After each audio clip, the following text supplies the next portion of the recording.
If no one told you you were going on a roller coaster and you're expecting, say, a website, for example, the roller coaster experience might be a touch terrifying.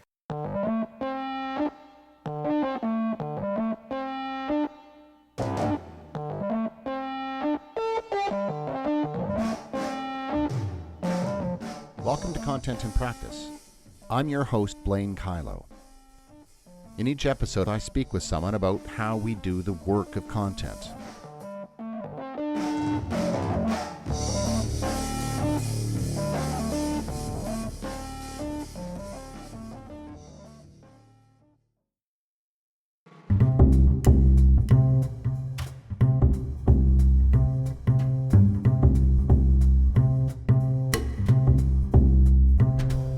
When Geoffrey Daniels signed on to help with the website redesign, he had a sneaking suspicion the project might be more than a simple redesign. He had just spent nearly 6 years working with the municipal government to bring about digital transformation, so he had first-hand experience into how the manifestations of content problems can hide underlying conditions. What he knew for sure was that the Peter A. Allard School of Law at the University of British Columbia needed to do a better job of focusing on the users of its website. And when you need to focus on users, you first need to understand who they are and what they need. Some of the strategic goals are really, really interesting, especially as it pertains to UBC. So we're not looking for students. We reject 9 out of 10 students. We don't need to say, hey, come to UBC. We're not selling widgets. We're looking for the right fit. We don't want people to fail out. We want the best people for our organization to go forward. And creating content strategy around that is a vastly different experience than, say, different from hospitals, where you're only coming to this content because someone you know in your life has been hurt, so I have to style my content to relate to your experience. I need to make sure you get the information you need, knowing your mindset. Same thing for government, where you're only coming here because we owe you money or you owe us money. So the context about what I give you needs to reflect that. Here, people actually might browse. They actually might look around. It's the idealized shopping experience. When you want people to browse, people are doing that naturally. So what are you serving them to make them choose between you and, say, Carleton or York or what have you? So it's a very different content delivery experience. So it's not that you aren't trying to sell the experience that students would get coming to UBC, because there is a competitive aspect to it. You want them to choose UBC law as opposed to another law school. And at the same time, though, you need to make sure that the 10 people who might not be a fit for UBC law have an understanding of that. For Allard, we're a law school with a social justice bent. If you're looking for, your Suits law experience, where you go and graduate into a giant firm, you can have that experience at Allard, but we're also deeply interested in the rights of Indigenous people and reconciliation. We are also interested in social justice and the rights and roles of minorities in a society, and industrial and global law that might punish people who don't have the funds to actually exist in this world. These are a lot of the things that Allard is interested in that might not align with your values if you just want to graduate to a giant law firm and go that particular path. The user research portion of this project has been incredibly educational. Despite the fact that we see them in the halls and they're constantly wandering by as we run to our different meetings, nobody was considering students. They were, they're part of the mechanism of keeping everything working, but no one was considering their perspectives and their experiences when it came to actually creating content. Part of the work that I did that was most illuminating for, I think, the rest of the law school was how agitated students were. They tend to collect information very, very quickly. There's a lot of high pressure demands, and this law school is expensive. So they needed a source of truth, and the website wasn't that. There were some fundamental problems in terms of like inaccurate content and stuff being in different pockets. So the students created their own way to that source of truth. So they would gather in a Facebook group and send a couple key students to go in and find that source of truth and bring it back to the Facebook group, because there was some worry that the information they would get if they were looked on their own would be inaccurate. The users created their own experience because it wasn't provided for them. Exactly. And that became one of the key problems we needed to solve. We needed to become the source of truth, because that's what we're here for. Fundamentally, we're here to serve them, especially when it comes to something as stress-inducing and costly as admissions. We need to be the source of truth. We need to be the source of truth when it comes to like, well, what are my course expectations supposed to be like? Or where do I live while I'm doing that? We need to be the source of truth. It's not that the institution was trying to hide information. Staff was sharing these details with students every day, and there was a commitment to providing the right answers. We weren't having the right kinds of conversations with the students. A lot of the staff at Allard are doing this kind of work off the side of their desks, but so committed to actually providing the right answers. While they would spend an hour creating the content, they would spend days worth of time answering every single email that came in from every single student. The level of commitment was there, but there was obviously an imbalance in terms of time and effort into putting it into the right vehicles and channels. And hopefully the revamp of the website will actually answer their questions quicker so they can do less of the answering emails. Give that information to students where they need it, when they need it, then you've got a whole lot fewer emails coming in. Absolutely. Yeah. Was it, in some organizations, it's difficult to get people to understand why we have a user focus on our content? What was your experience at Allard? There's always been a focus on the students. It was more, the energy is misplaced. The energy has been misplaced in phone calls and in emails versus placing that same amount of care, effort, and energy on the website itself. The staff understood there was value to the website, but due to structural issues about how the website worked and the process of making updates, they found it burdensome and onerous and tended to, well, I'm going to put my time in over here as opposed to actually working with the website. So one of the fixing the structural problems became sort of one of the core priorities of the revamp and relaunch. And that's how the planned website refresh for the Allard School of Law became a full-on governance project. This started off as a website project, still is, but you've also talked about it being a governance project. How did that transition happen? How organic was it? How difficult was that to sell? As a digital practitioner, what oftentimes happens is you're told to come in and evaluate what is oftentimes like, we want to refresh our website. And you nod sagely to yourself. And after about a month of diving in and understanding the problem, you present them, well, when you say refresh, what you actually mean is a large-scale rebuild of not only the website itself, but how you manage content. There's oftentimes a push and a pull, as there oftentimes is when budget is a consideration. While I've been at Allard, I did that work for the first month and a half, and presented back a list of these are your problems. And those problems were your bog standard ones. The people who were contributing to the website found that the CMS was a barrier. They didn't have the proper education to write for the web, and they didn't feel like they had the structure of the website itself wasn't designed to really, the structure being the IA wasn't designed for people to actually find what they were looking for. But other problems started to emerge. Staff needed an intranet, for example, and we needed to take all that staff-related information off the website itself so it could function as its own thing.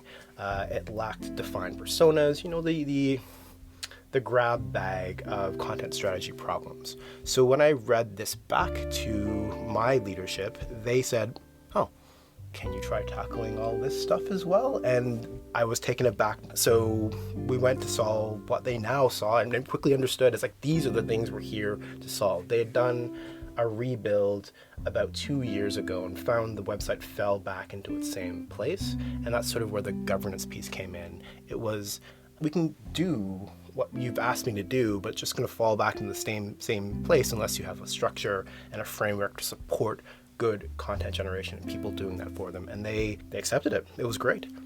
Universities and colleges and post-secondaries are by their very nature siloed because the different departments, the different disciplines are so different, and they're used to having autonomy. You know, the English department does things their way because that's what works for English.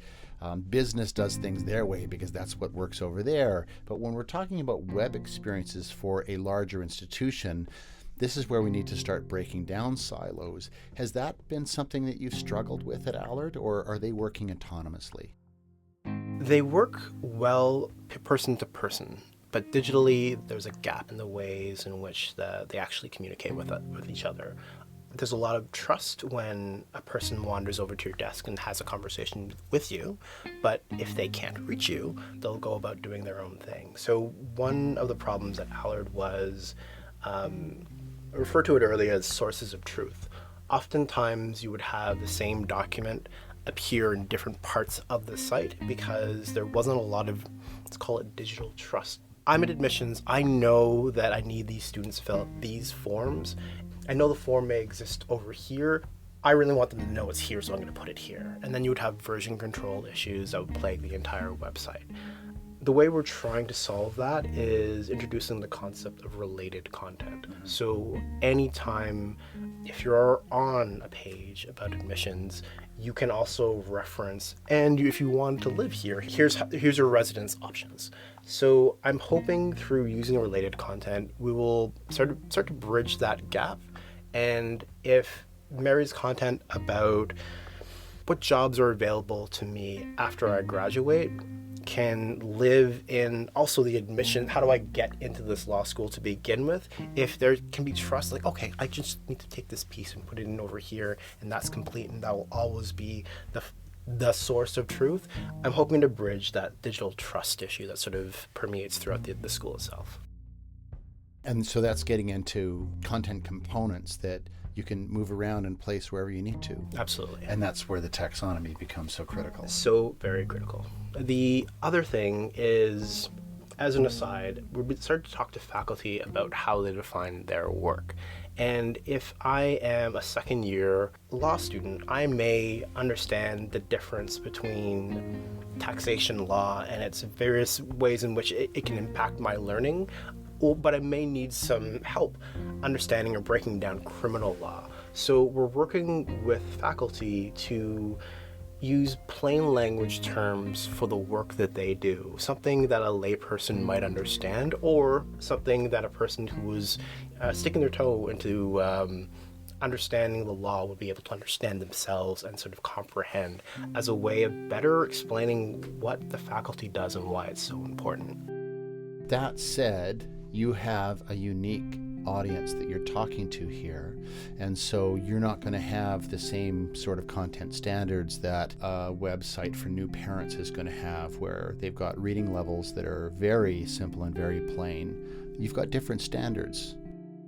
It's been quite the challenge. I came from government before, and the content standards for government are, let's aim for 7th and 9th grade level. I now see content that is at PhD level pass by my desk on a regular basis. And there's some flexibility with our standards, but what has been sort of the guiding light for us is like your most important information at the top.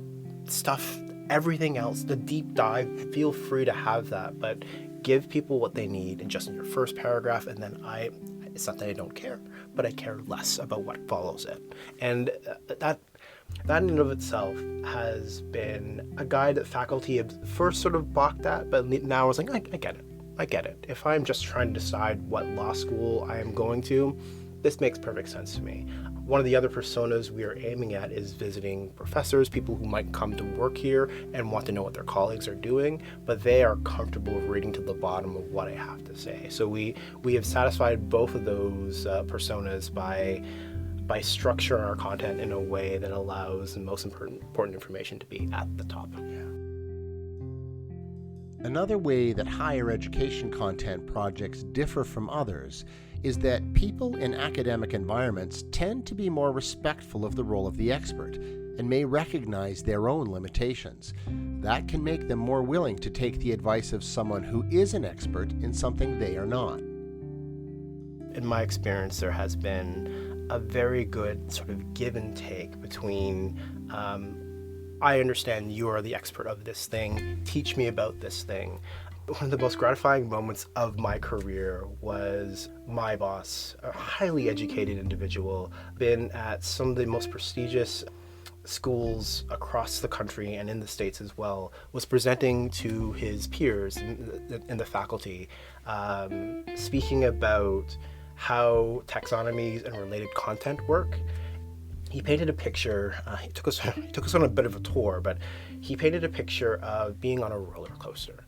And that once you were on the roller coaster, you whiz from this way to that way, and there was dips and dives, and you weren't sure, there were blind corners. And he said, that's how we navigate our website right now. There's no contextual reason why this thing is linked to this thing, and why I dumped to a page that no longer has any navigation. Our website currently is like riding a roller coaster, and a rickety one at that.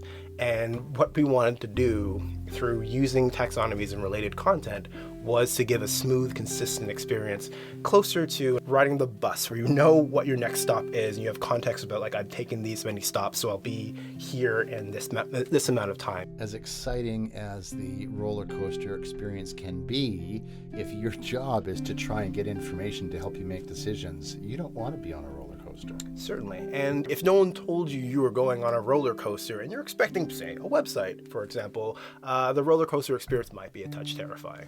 Despite the fact that in this higher education setting, there might be a better appreciation for expertise, and the flat structure that you have the context of means that it's easier to disseminate those messages and get that work done, there's still the constant resource issue problem, isn't there?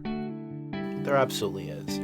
Within Allard, there is one core communications person, and her functions spread across the entire organization. So she operates as the digital strategist, the PR person, the traditional comms person, the person who is responsible for all communication that the law school has with the outside world. And it's daunting. Her day-to-day operations pull her in 17 different directions. She wears several hats, and sometimes quite a few hats on at the very same time. So how do you solve that problem, especially from this governance perspective? Is there a way to distribute that effort so that there's not too much on that single person? It is something I'm working on, something that I promised her when I first sort of signed up to start working with her, was that there'll be structures and protocols for how content comes to her. So currently the process is someone runs into her office with a fistful of papers saying, like, I need this on the website. And the structures I want to put in place are that what might come to her in a different way, shape, or form, but it's likely to be programmatic. So she'll get an email saying that there's content ready for her to review. This things that their standard CMS is supposed to do should help her actually manage her job. It's worth noting that she was a person who did the web project off the side of her desk 2 years ago, so it's seen her good work all fall to pieces and was advocated for someone to come in and help with this work. It's funny, I oftentimes think of consultants coming into these kind of spaces where there's a person doing everything as the equivalent of being on an online date, where you've read what the person is from their resume or their Tinder profile, whatever it happens to be. You have sort of the lower expectations of, like, sure, we'll see. And then you find that the person actually can talk the talk and walk the walk, and your expectations go skyrocketing, like, okay, let's solve all the world's problems together. I think that's the part we're in. I'm not capable of solving all the problems, but the ability of slowly pulling things off of her plate has made us, like, sort of fast friends and good coworkers. You've been listening to Content in Practice. This episode was produced by Kathy Wagner and me. I'd like to thank Geoffrey Daniel at the Peter A. Allard School of Law at the University of British Columbia. Music used in this episode is from Blue Dot Sessions. Our theme music is by Lee Rosevere. This podcast is presented by Content Strategy Incorporated, a consultancy focused exclusively on content strategy. Find us online at contentstrategyinc.com. Thanks for listening to Content in Practice. I'm Blaine Kylo.